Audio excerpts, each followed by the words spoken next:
मोहन भागवत का बयान फिर से चर्चा में है। उन्होंने कहा कि भारत हिंदू राष्ट्र बन के रहेगा, 400 से 500 साल हम मुगलों के अत्याचार को सहे हैं। और दूसरा बयान है कि विश्व गुरु भी भारत बन के रहेगा। बहादुर यादव जी हैं, पूर्व राज्य मंत्री सपा सरकार में, और अंकुर द्विवेदी जी हैं जो कि प्रोफेसर भी हैं और तमाम मुद्दों पे बातचीत भी करते रहते हैं। किस तरह से देखते हैं मोहन भागवत जी के इस बयान को? एक कहावत है कि सूप बोले तो बोले चलनियों बोले जिम्मा 72 छेद। ये मोहन भागवत से मैं पूछना चाहता हूँ कि जब इनकी पार्टी ने 75 ईयर्स तय किया कि जो 75 साल का हो जाएगा वो राजनीति से हट जाएगा, और मोहन भागवत ने तत्काल अपने पर जब वो 75 के हो गए, हटने की बात आई तो कहे कि उम्र की सीमा नहीं है। इसलिए उन्होंने बोला कि अभी मोदी के पर्सनालिटी पर कुछ वोट मिल रहे हैं तो उनको बरकरार करने के लिए एक तो मोहन भागवत के इस बयान से मैं उनको सही दिशा में राजनीति भारत की ले जाने की चर्चा नहीं करता, वो गलत दिशा में ले जा रहे हैं, बयान सिद्ध करता है।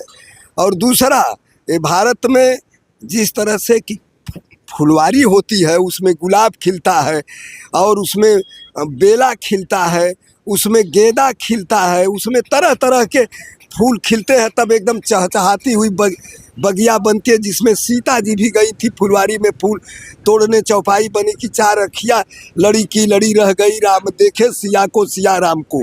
जो जिस संस्कृत का भारत था, आज उस भारत को जिसमें सिख रहते हैं, ईसाई रहते हैं, विभिन्न धर्म के लोग रहते हैं, जो हिंदुस्तान में, उसको हिंदू राष्ट्र बनाना चाहते हैं तो मुसलमान कहाँ जाएगा, ईसाई कहाँ जाएगा, सिख कहाँ जाएगा?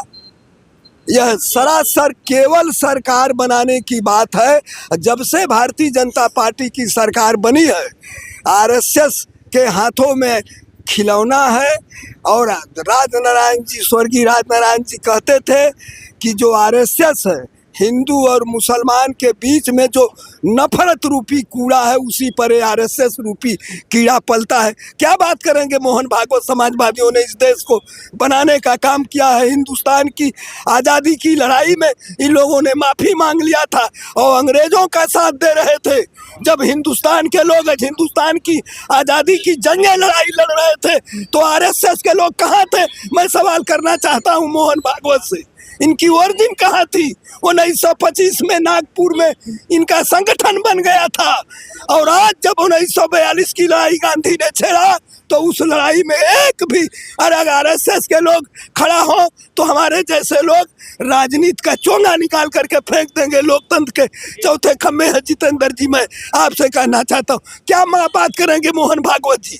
समाजवादियों के आगे समाजवादी पार्टी का अदना कार्यकर्ता राजेश यादव हमारे साथ बैठे हैं, अमित सोनकर जिला पंचायत सदस्य जो भविष्य में चकिया विधानसभा के उम्मीदवार हैं, ये बैठे हैं। इनसे मोहन भागवत बहस नहीं कर सकते तो हमसे बहस कर सकते हैं। हिंदू राष्ट्र बनाना चाहते हैं। आज डॉलर का कीमत देख लीजिए, देश कहाँ जा रहा है। सरकार इनकी, आरएसएस के लोग झोरा उठा करके, जिनको भोजन का ठिकाना नहीं था, आज वाइस चांसलर बना रहे हैं। प्रोफेसर की नियुक्ति में 25-25 लाख रुपया ले रहे हैं। हमारे नौजवान पढ़ के सड़कों पर हैं। ठीक है, इनके हाथ में सत्ता चली गई है। बिहार में जिस तरह से किए हर जगह करना चाहते हैं, लेकिन हिंदुस्तान वह यूपी में मैं आपसे दावा करना चाहता हूं कि 1927 में एक मोहन भागवत नहीं, हजारों मोहन भागवत सड़कों पर रहेंगे।